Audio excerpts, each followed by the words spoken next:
What would you do if you found a rat in a restaurant? And what if that rat was over 6 feet tall? The diners were completely stunned. Calling the health department wouldn't help here. The mutant rat grabbed the waiter's head and snapped his neck with force. It turned and lunged at the other waiters.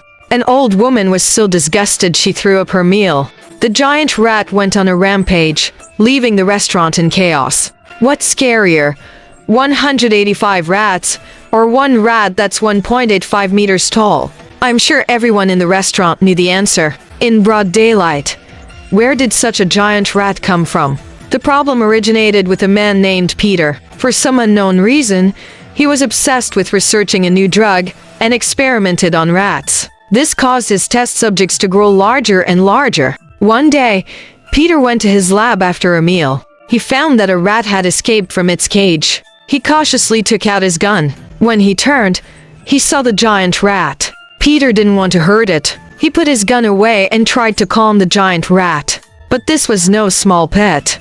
It lunged at Peter with its claws, slashing the man's throat. The next morning, Zoologist Matthew received an assignment. He and his assistant Lily went to Peter's house. As soon as they entered the lab, they were hit by a foul stench. The police lifted a plastic sheet, revealing Peter's disemboweled body. His organs were spilled on the floor. This clearly wasn't the work of a human. But there are no bears in the city, and a wildcat couldn't cause such massive wounds. Matthew was uncertain about the situation. He collected samples and left with the police. They went to the company of Peter's wife, Linda, to continue the investigation. Linda was a doctor. The night her husband died, she was in the emergency room. When Linda finished work and came home, she found the lights on. By the time she found her husband, his body was mangled. As she spoke, she sneezed. Matthew frowned at this. A moment later, Linda sneezed again. He took out a tissue and offered it to her, then took a sample from her clothes. Matthew saw her continuous sneezing and thought Linda might be contaminated with some kind of bacteria that could lead to identifying the mysterious species. Meanwhile, the bald police officer believed Linda was hiding something. Because Peter's files showed signs of being altered, an ordinary person's records wouldn't be intentionally falsified. This family must have a secret. That night, in a dark alley, a young woman had just gotten off work. She casually threw away some trash. As she hurried home, she felt that something was behind her. A small rat scurried past her feet. The woman turned towards the dark shadow. Unexpectedly, she saw a giant rat crouching in the distance. She immediately pushed a trash can in front of her for protection, but after a few steps, she fell. The woman pulled a wooden rack over to defend herself, but the giant rat pounced, knocking the rack over.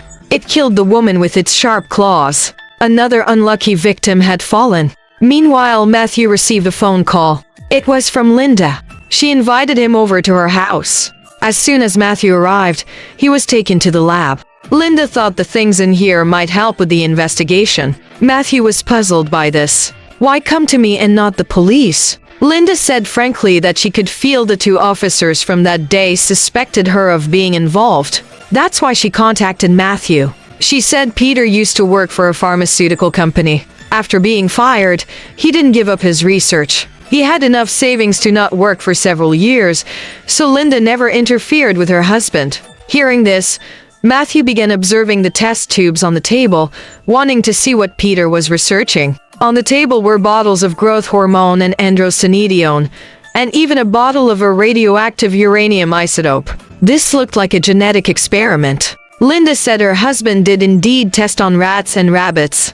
It was getting late. She invited Matthew to stay for a drink. After her husband's death, Linda didn't know who she could talk to. She asked Matthew to find out what Peter was researching and promised to help in any way she could. After a few drinks, the two, who had only met a few times, began to talk more deeply. Linda was very perceptive. She noticed Matthew's wedding ring was gone. When she asked, she learned he was going through a divorce. The next day, Matthew saw a photo of the second victim. The woman's injuries were similar to Peter's. It looked like the work of a rodent. Matthew thought about what Linda said last night. Could it be that something went wrong with Peter's lab rats? When the police heard he had been in contact with Linda, they couldn't help but warn Matthew. Family members of a victim cannot assist in an investigation. Matthew didn't take their words to heart. In any case, based on the condition of the two bodies, he deduced the killer was some kind of mutant rat. Furthermore, this animal had already infiltrated the city and was feeding at least once a day. The best course of action would be to lock down the city and investigate. But right now, they had no evidence. The media is like a pack of wolves, so locking down the city was simply not feasible. All they could do was warn the public. As soon as the meeting ended, Matthew went to find Linda, ostensibly to warn her.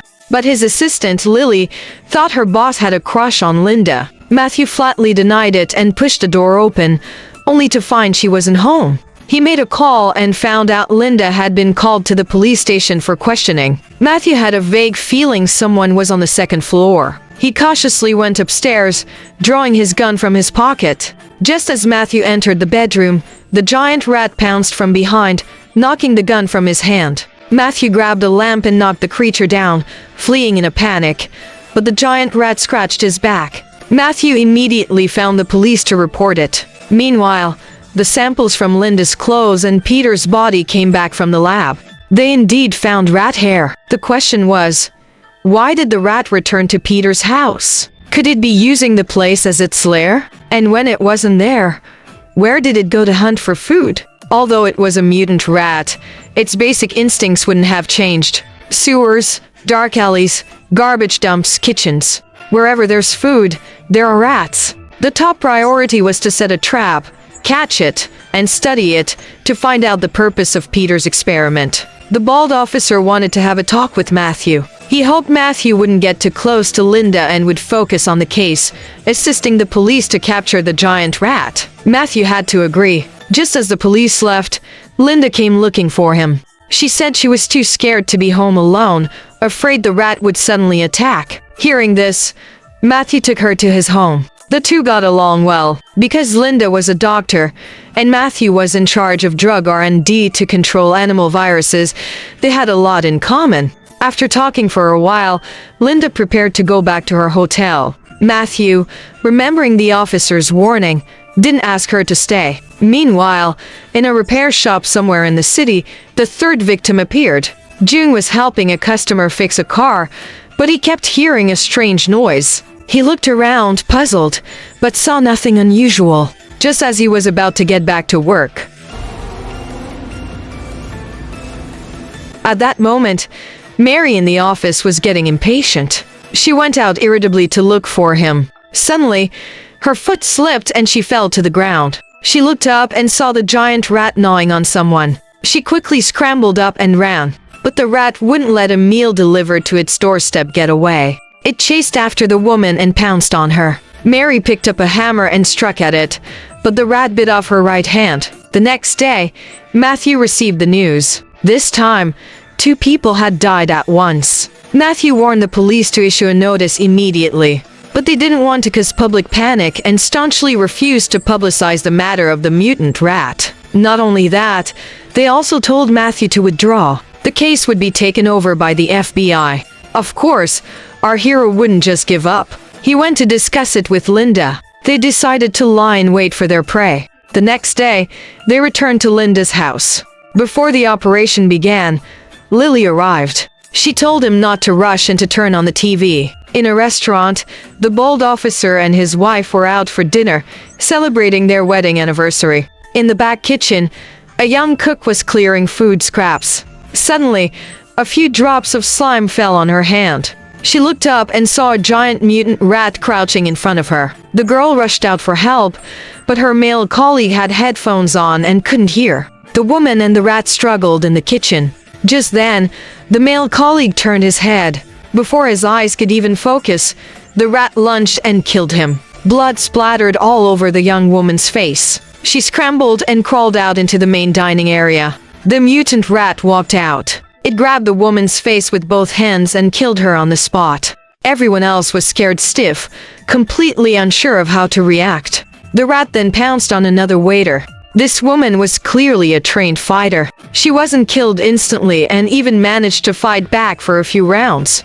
But the difference in their strength was too great. She was still knocked to the ground. Then, The mutant rat went into a frenzy, going on a killing spree in the restaurant. The bald officer pulled out his service weapon. His wife yelled from the side, "Why did you bring a gun on our wedding anniversary?"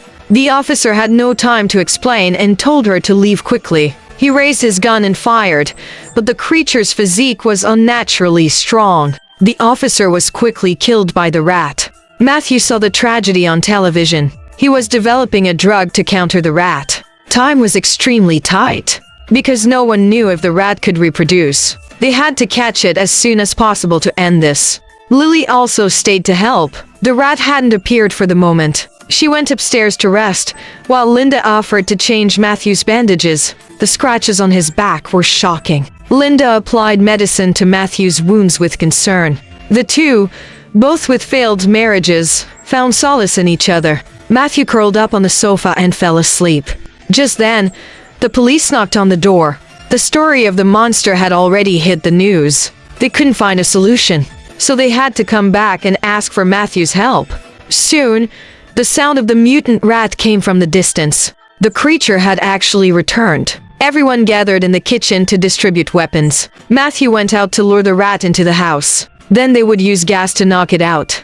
The others waited nervously. Suddenly, there was a noise behind the door. Everyone cautiously approached. Linda quietly picked up the gun the policewoman had put down. The officer was focused on what was in front of him. He didn't notice the mutant rat right behind him. The rat pounced and grabbed him, pinning the officer on the kitchen counter. Lily took the chance to run upstairs, and the rat followed. Luckily, she was fast enough to hide in the bedroom and lock the door. The policewoman went to the door to find Matthew, but the room was locked. Our hero had to climb in through the balcony. Unexpectedly, Linda was pointing a gun at him. She told Matthew not to move. At this time, the mutant rat targeted the policewoman, staying right behind her. Their fight continued all the way to Peter's lab. The policewoman hid in a cage while the mutant rat desperately clawed at the iron door. The policewoman tried to reach a small knife outside, but the rat bit off her entire arm. Just then, Linda walked in. She didn't save the policewoman. The next day, Lily found some suspicious documents. She cautiously went downstairs. The mutant rat had dragged the policewoman downstairs. It was enjoying its breakfast. Lily tiptoed past it and showed the documents to Matthew. The creator of this mutant rat was not Peter. It was Linda, who had been hiding in the shadows all along. It seems she wanted to develop a drug through rat experiments in memory of her mother who died of cancer. Linda had been staying close to our hero to prevent them from killing the rat. The two were studying the documents when Linda came out with a gun. She said she wanted to develop a drug to inhibit cell mutation, to shrink cells to a controllable size. But Linda's experiment went wrong. Instead, it accelerated the rate of cell growth. However, it did enhance the subject's physique. That's how the giant mutant rat came to be. Killing Peter was purely an accident. Linda held the gun and told our hero to leave. Unbeknownst to her, an officer stood behind her and raised a club. Linda was knocked unconscious. Matthew took the poison gas to find the rat. The creature was focused on eating and didn't notice. Just as they were about to take the chance to leave, Linda woke up and screamed loudly. At this point, the truth was revealed. She planned to die together with the rat. Our hero and the others jumped out the window. They didn't get far when they saw the mutant rat had climbed onto the roof. It was even larger than before. What the hell was in that gas? Not only did it not kill the rat, it made it even bigger. Matthew guessed it fell into the chemical pool in the lab, accelerating its mutation. Their getaway car wouldn't start, forcing them to flee on foot. The officer covering their escape was swallowed in one bite. The mutant rat started walking towards the fleeing Lily, but it suddenly stopped. Its body began to writhe in pain. Seeing this, Matthew rushed over to protect Lily. He explained the rat's mutation rate had exceeded its limit. As soon as he finished speaking, the mutant rat exploded. It splattered blood all over them. They left in a daze. But then they heard a screech behind them. Could there be more mutant rats? The film ends here. To save money on special effects, this mutant rat was clearly a person in a suit. They just threw on a cheap costume and called it a mutant creature. Never mind that the mask looks nothing like a rat.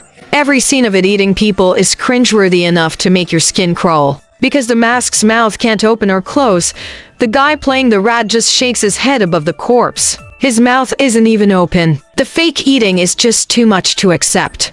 A story that could be told in 30 minutes was dragged out for over an hour. You can guess the final boss a third of the way through. The director should have shortened the runtime and used the leftover money to buy a better quality mutant rat costume.